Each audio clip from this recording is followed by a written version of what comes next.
Order of battle. Primary forces committed to the Eden Campaign. Clans Hell's Horses Cluster. Commanders Khan John Fletcher. Sarkhan Patricia Cobb.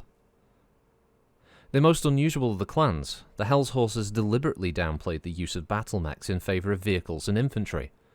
Only the Snow Ravens had a smaller proportion of mechs, and Fletcher's unorthodox organisation and tactics were viewed with disdain by many of his fellow Khans. However, Nicholas saw the wisdom in having a diverse range of troops and tactics at his disposal, and gave his support to the horses. Like the Widowmakers, the horses bent Nicholas's dictate of 40 warriors per clan almost to its breaking point.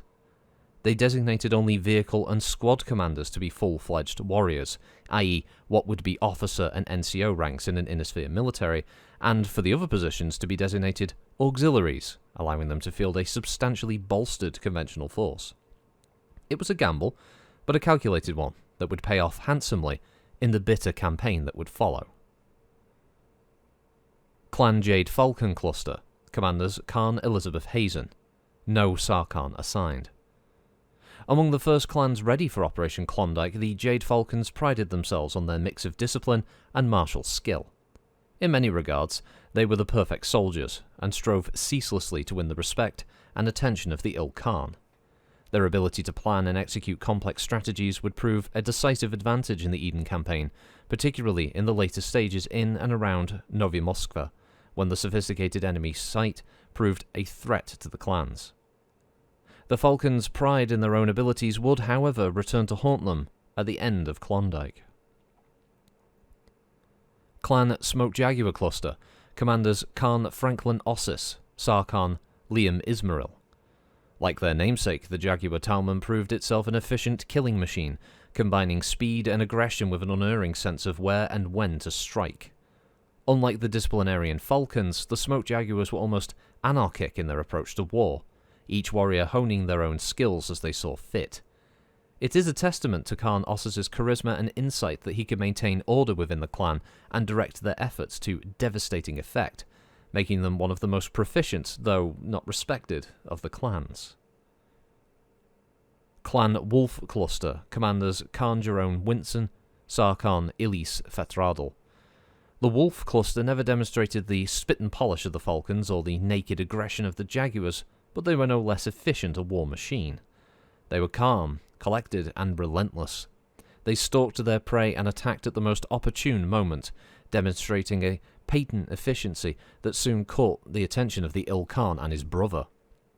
Though the Kerenskys' ties to the clan wouldn't become official until after Klondike, Nicholas's marriage to the Khan's sister and Andrei's decision to fight alongside the Wolves in the Eden Campaign boosted their prestige and morale immeasurably. The power behind the throne. Though Nicholas was the mastermind behind the clan's formation and their return to the Pentagon, two others were of vital importance to that change that overtook the Kerenskys' exiles. The first is Nicholas's wife, Jennifer Winson, who was the younger sister of the Wolf Khan. History tells us surprisingly little about her, though there are tantalizing hints about her youth on Eden. Unlike her brother, she was a child at the time of the Exodus, and her relationship with the Il Khan, in many regards, they were an odd couple. Ice and fire, her reserve and serenity in stark contrast to Nicholas's drive. Jennifer was often the Il Khan's favoured tool when diplomacy and a soft touch were needed, smoothing over the rougher edges of her husband's personality. Without her, Nicholas's grand plans may not have come to fruition, and while there are suggestions that the relationship was tempestuous, the love between the clan's first couple is unquestioned. The other is the Il Khan's younger brother, Andrei, who, though often portrayed as someone riddled by self-doubt, was one of the few people Nicholas trusted implicitly. Always in his brother's shadow, Andrei served as a roving fixer, providing eyes and ears on the ground and solving disputes, using his movement between the clans to provide a frank assessment of the capabilities of each. He was the only person, with the possible exception of Jennifer, capable of reining in some of Nicholas's wilder ideas, and as a result, he's frequently regarded as a human control rod on the fission reactor that was Nicholas. His death in the Eden Campaign removed that check on his actions, which, according to some historians, contributed to some of the tragedies that followed in the years after Klondike. Indeed, the precise circumstances of his death still remain a focus of many conspiracy theorists. Eden. To the nascent clans, Eden was Sodom and Gomorrah. It was here that the Exodus civil wars had begun, where de Chevalier had been murdered and the Great Father had died. On the other Pentagon worlds, the clans fought to liberate the people and destroy their oppressors, to build a new society. On Eden, they sought revenge. The prospects for the campaign were not good. Eden was home to two of the most organised and technologically sophisticated proto-states that had emerged from the chaos, and the planet's defence, in parts at least, was more organised than elsewhere in the Pentagon. Despite this, or possibly because of it, demands for a role in the Eden assault were commonplace in the Il-Khan's office. One early draft called for an assault on the other four worlds, 5 clans apiece, with the best performing clans in those operations rewarded by places in the Eden offensive. This concept was eventually abandoned due to the perceived risk of the Eden states being forewarned of the assault. There was little intelligence on the status of the HBGs installed in the Pentagon, nor of the disposition of Starleague vintage mobile HBG receivers. Some measures of competition for the Eden slots was necessary to sate public opinion, and to that end the Il-Khan decreed that martial trials would determine participation in the assault, with an individual star from each clan competing for the honour. The success of the Wolves over the Star Adders came as little surprise, nor did that of the Smoke Jaguars against the Coyotes, but the Falcon victory over the Baroques was a close-run thing, to the chagrin of their Khans. Most surprising, however, was the success of Hell's Horses, whose unexpected victory over the Ghost Bears almost triggered a brawl between Khans Fletcher and Jorgensen. This result derailed Nicholas's plans. He'd already held planning sessions with the Ghost Bears, but his wife Jennifer smoothed over the difficulties and helped draft the revised operation orders, as well as pacifying the enraged bears. With Circum-Eden space already dominated by clan naval forces, the approach and landing operations were uneventful, though maintaining tactical surprise was important to the clans. Though Eden had been the heart of Kerensky's Star League in exile, the bitter fighting of the early Civil War had destroyed almost all the S installations, with only a collection of batteries around Novi Moskva incorporated into the Levic Ascendancy remaining operational and a threat to clan vessels. Nicholas's assault plan had the liberation of his father's capital as the climax of the Eden operation, following a sustained ground campaign to bring the other states to heel, though Khan Ossis of the Smoke Jaguars advocated for a direct go-for-the-throat assault on the city. Though Nicholas saw the possibilities in such a lightning assault, the risks inherent in the strategy far outweighed the benefits, and instead a more measured approach was ordered, with each clan dealing with a series of objectives before converging on the Levic Ascendancy. Petrograd Bay. The Falcon Stoops. The rolling terrain around Petrograd Bay was the breadbasket of the Yakut continent before the start of the Civil War, and its control had been hotly contested through all the years of the conflict. By the time of Operation Klondike, control was divided between two groups, the Lyran Heritage MacDonald Collective and the People's Congress. Neither posed a significant military threat, but would have to be neutralized before attacks on the Sarbat Khanate, the principal power block on Yatuk and the second largest on Eden, could commence. The Khanate had briefly controlled the Bay region directly, but with little interest in the minutiae of agrarian economics, only in the food that supported their own population, installed puppet regimes to manage the farmlands and oversee the distribution of said produce. MacDonald society followed an extended family model, with each family being responsible for farming a broad swathe of land. They relied on the Khanate for defence, so there was no military per se, and few weapons beyond shotguns and rifles for pest control. The Falcons took charge of their territory with minimal effort, only a single demonstration of their firepower being needed to prompt an unconditional capitulation. The Congress was little better off, having a small and poorly armed militia, but little in the way of effective leadership. The Falcons steamrolled them in less than a day, annihilating the sole militia detachment who attempted to fight back. The campaign had taken 3 days. Some of the Falcon warriors voiced discontent at being sent to round up farmers and collect food, but Khan Hazen knew that controlling the food supply would be vital to the war effort on Yakut, and that the Khanate would not allow the challenge to their authority go unanswered. In fact, she was counting on it. Assaulting Sarbat fortresses would likely be a bloody affair, and attempting to pin down their mobile formations would be troublesome. Instead, by taking Petrograd Bay, she was able to dictate the time and place of the confrontation. Almost on cue, a Khanate detachment arrived on the fringes of the region, alerted by the residents that the Falcons had allowed to flee, and moved to repel the invaders. Captured records suggest the Khanate initially thought the clan force were representatives of the Levic ascendancy, with whom they'd had an adversarial relationship. But Khan Hazen soon disabused them of this notion, leading 2 stars of mechs against the company-sized Khanate force. Though well equipped by Eden standards and a disciplined fighting force, the Sarbat troops stood little chance and were smashed, losing 8 mechs to the clan's 3, the remaining lance fleeing toward the border. Hazen allowed them to go. She wanted the Khanate to fear her troops, and the more fearful and angry they became, the bigger the advantage her steel-disciplined warriors would have.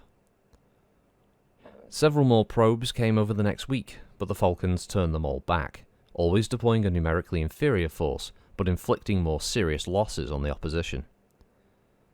Ironically, it wasn't the Khanate who caused the first major confrontation of the campaign, but the Hell's Horses. The Il-Khan had dispatched 2 horse stars to bolster the Falcon force, but their arrival didn't sit well with the Falcons, or the Hell's Horses. To the Falcons, it was an insult to their prosecution of the campaign, implying their numbers were insufficient or their tactics flawed. To the Horses, it was as if they were only good enough to stand as reserves to another force, not to prosecute a campaign on their own.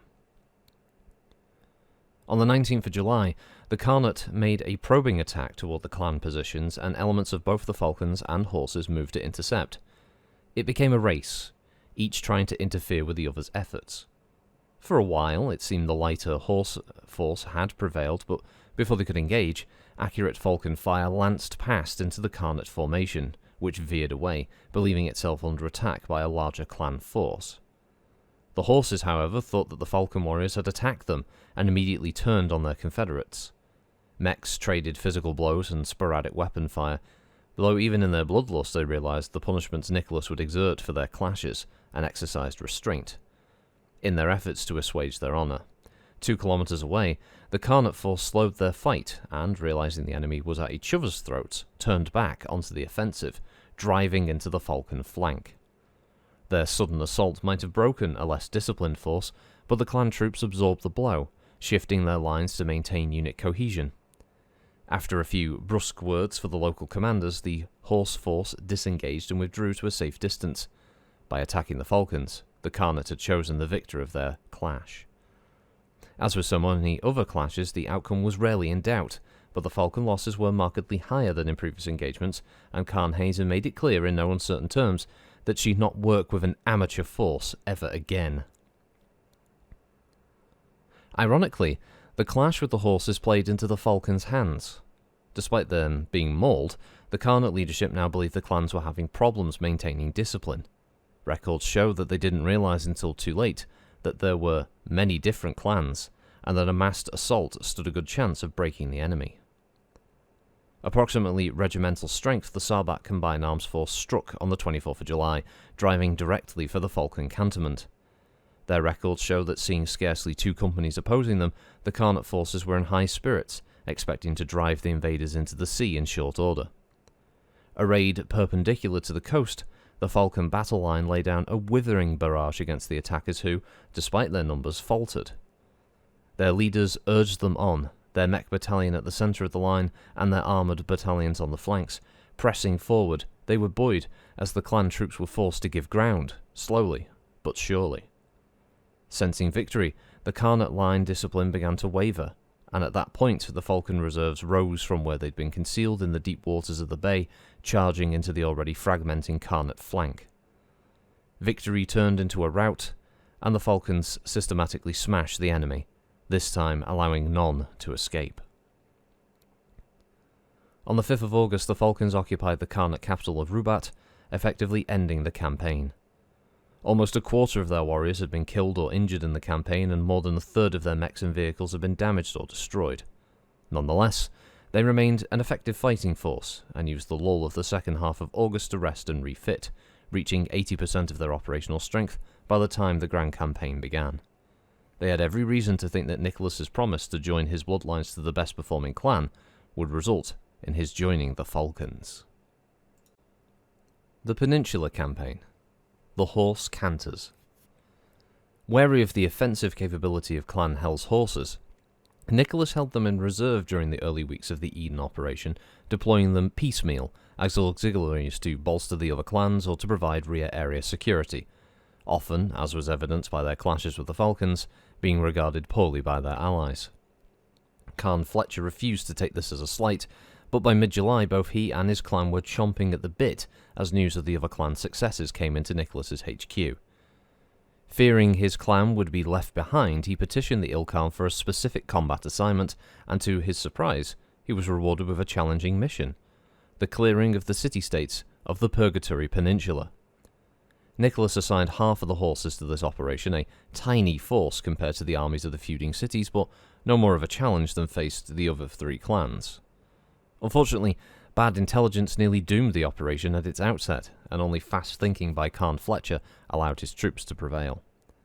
The information gathered on the city-states clearly showed massive infighting between the mixed Lyran, Hegemony and Free World's expatriates, and the horses expected to take each on individually, destroying their military in detail. The Purgatory cities took a different view, however, and though despising one another, decided that their common foe, the clans, warranted a measure of cooperation. The result was a succession of traps and coordinated ambushes that wrought havoc on the advance elements of the Horse Townmen as they sought to pass through the Minotaur's shatters. The segments of the Banlan Woods that had been raised by the Aegis-class warship Minotaur in its orbital fire barrage that brought Nicholas's troops a chance to withdraw from the world on New Year's Eve in 2801. The horses were lucky to escape major losses. Pulling back, Fletcher ordered several probing attacks to determine the location of the enemy troop concentrations and to try and understand this sudden change in enemy doctrine. Without the element of surprise, the battle quickly swung the clan way despite the numerical superiority of the Purgatory troops.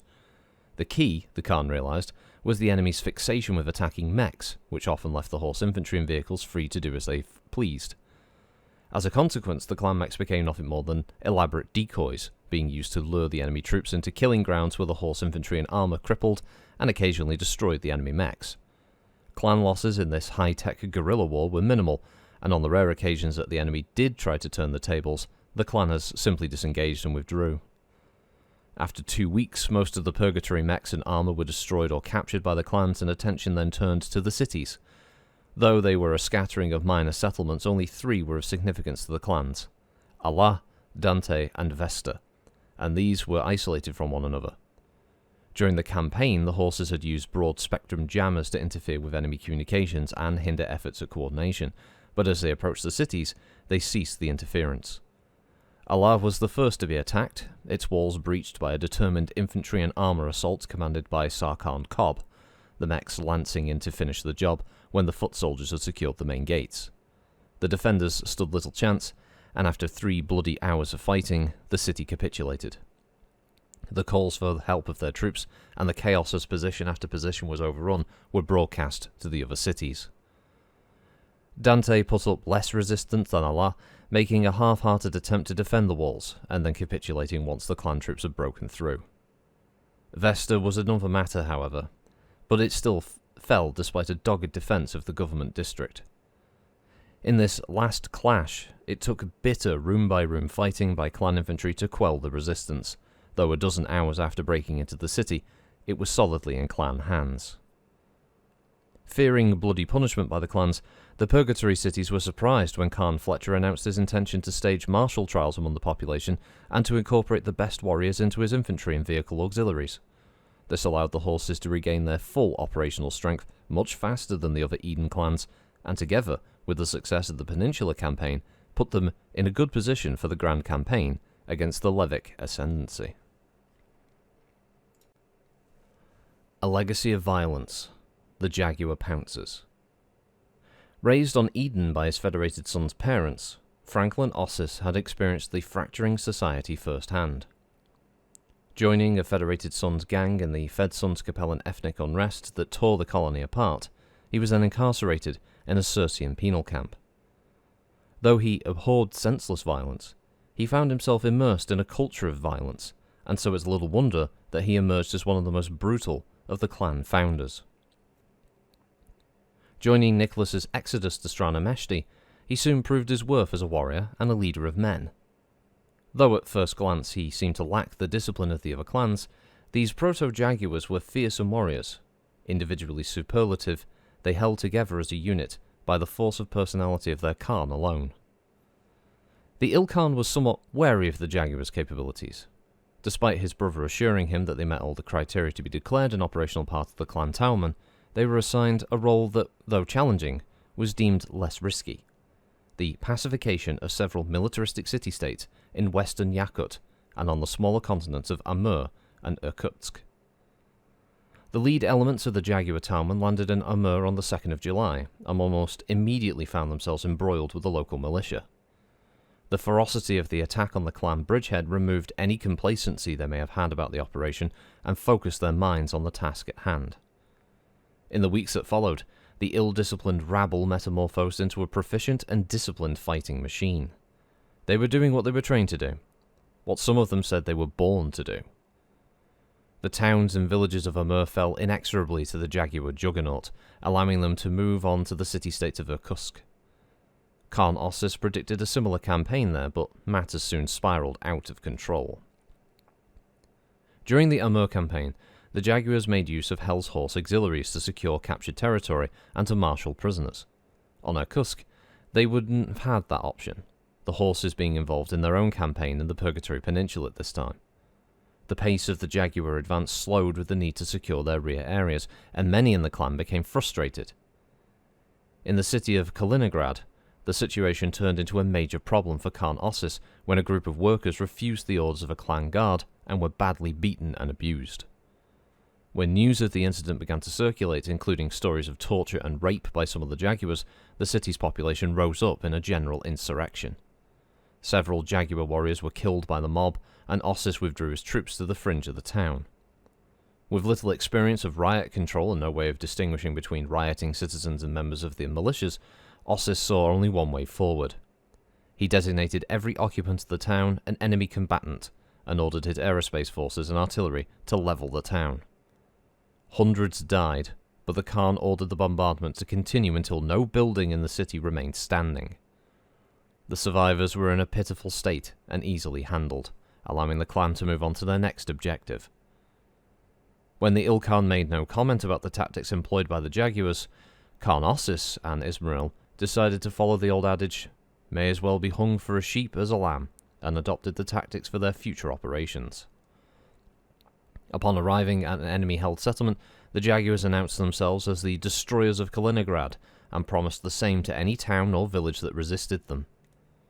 Surprisingly, many did resist the Jaguars at first, though the numbers dropped off significantly when the clan's willingness to use total war tactics became clear.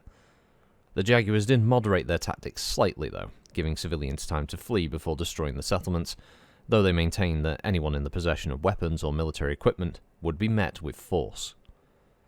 By the middle of August, all of the Jaguar objectives had been completed. In fact, they were a week ahead of schedule, and the price had been high. The clan itself had suffered light casualties and moderate materiel losses, but had caused vast damage to the civilian infrastructure of the two continents. Many were left to fend for themselves, and disease was rife in the occupied territories, but the Jaguars showed little compassion.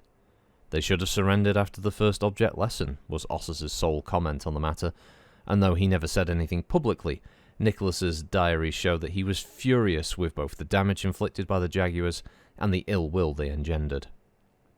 He would be much more circumspect in the roles and freedoms given to the Jaguars for the rest of the campaign.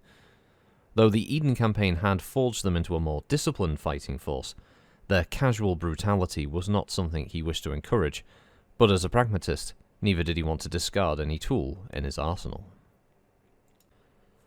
Abaddon Heights. The Wolf Prowls.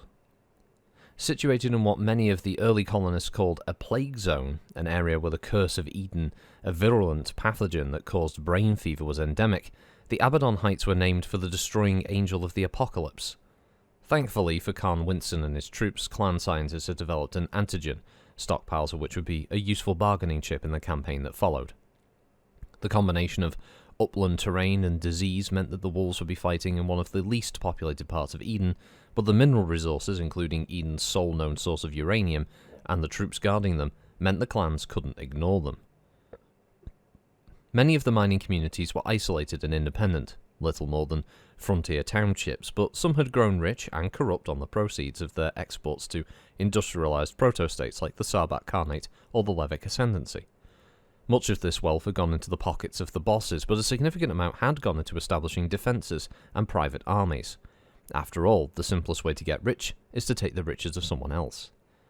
These latter townships would prove difficult nuts to crack, but unlike the Jaguar's perpetual use of the stick, the wolves first tried the carrot in the form of the antigen. Most of the small settlements capitulated without a fight shortly after the wolf operation began on the 5th of July, though given the preponderance of alcohol among the frontiersmen inhabitants, brawls and clashes with wolf security detachments were commonplace. Many were placed under curfew, but the wolves applied the law harshly, but fairly, earning them a grudging respect among the population.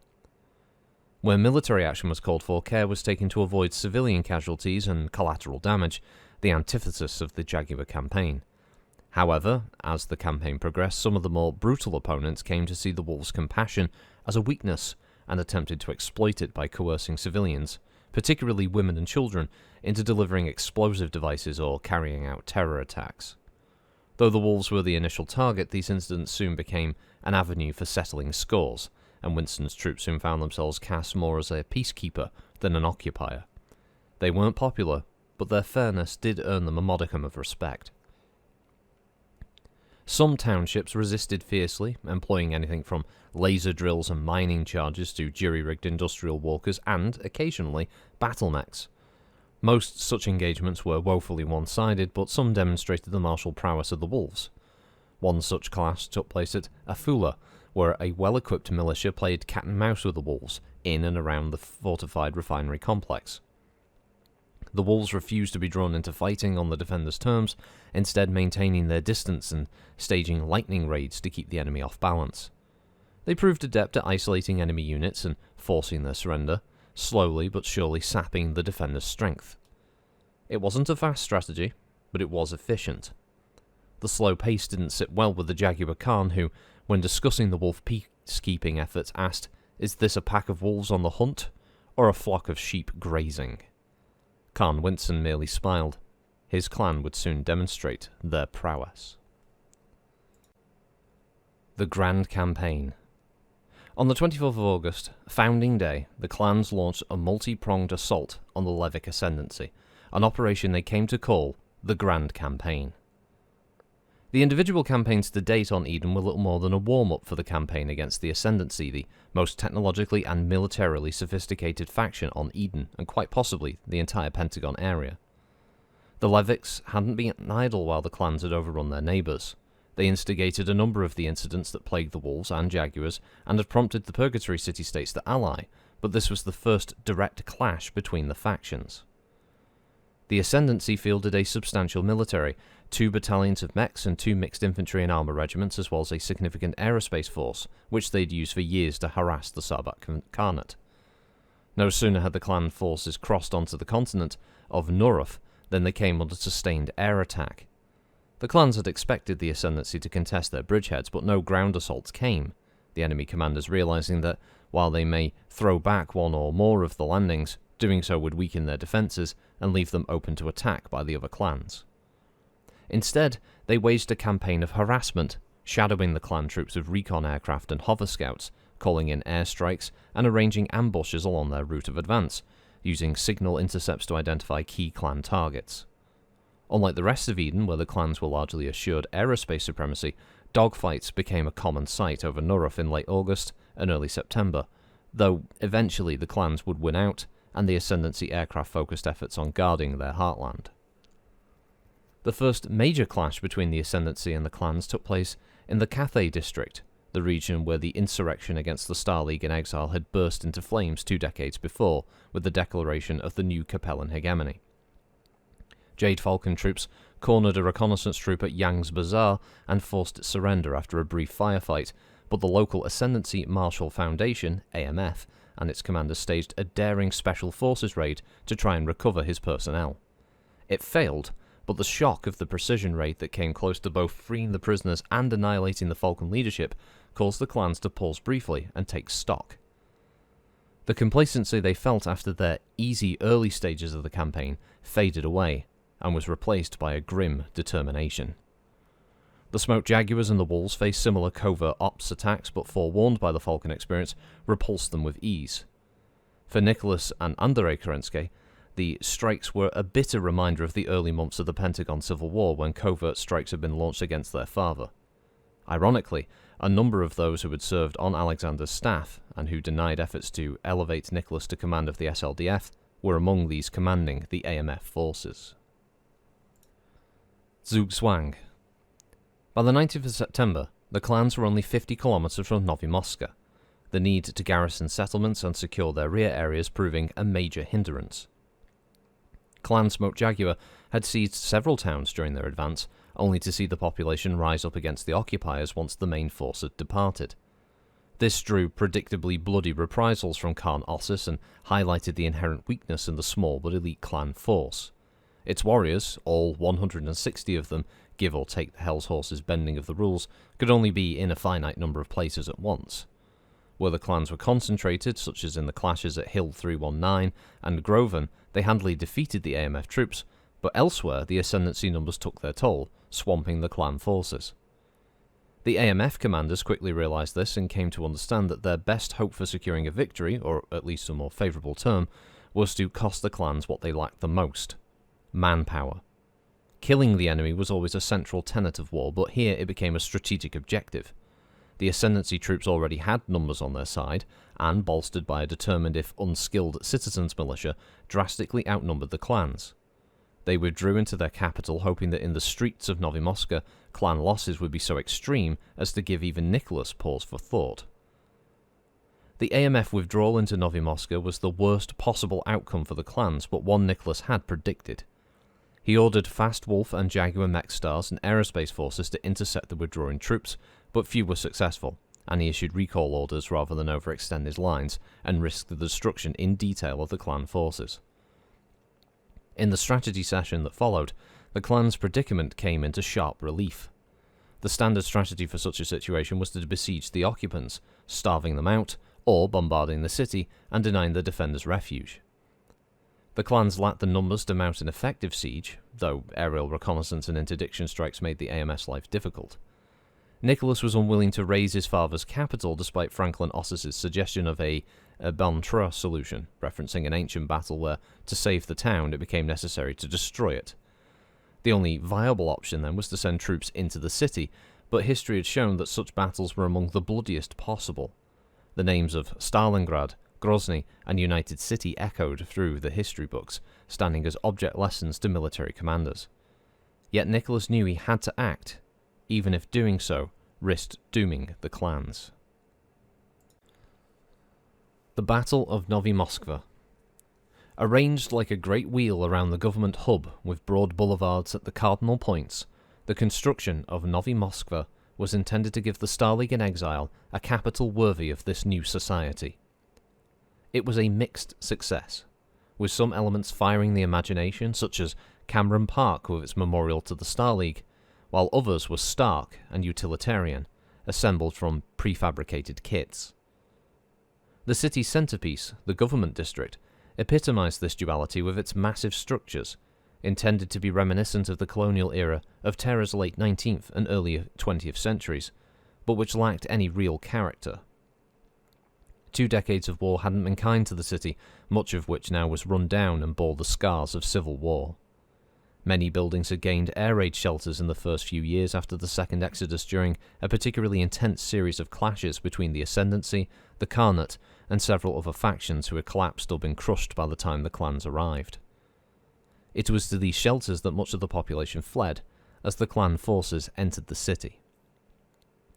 The four-pronged assault on the city wasn't the first time the populace had experienced war. In addition to air attacks, Novimovska had been attacked by ground forces 3 times and once, about 2 months after Nicholas's second exodus, had been subject to an orbital attack that had shattered much of the northeastern industrial sector before the SDS system was able to neutralize the threat. Nicholas knew that a pitched battle in the city would quickly go against the clans, and instead devised a series of lightning thrusts to secure key objectives and to establish bastions from which the troops could operate. The Jade Falcons were charged with the northeastern thrust, securing industrial sectors of the city and establishing themselves in the massive foundry complex. The Smoke Jaguars were assigned the southeastern approaches, the city's former business district and now a ramshackle area of slums. The third thrust would come from the north, with the Wolves staging a feint toward the government district at the city's heart before veering west to secure the Eden Military Academy.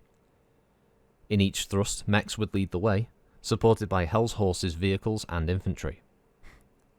Scheduled to start on the 15th of October, the operation was preempted by an AMF reconnaissance probe that stumbled into the Wolf staging area, prompting the assault to start several hours ahead of schedule. The Falcon assault down Stephanie Ulica, Stephanie Street, quickly bogged down as entrenched AMF troops and militia laid down a withering barrage.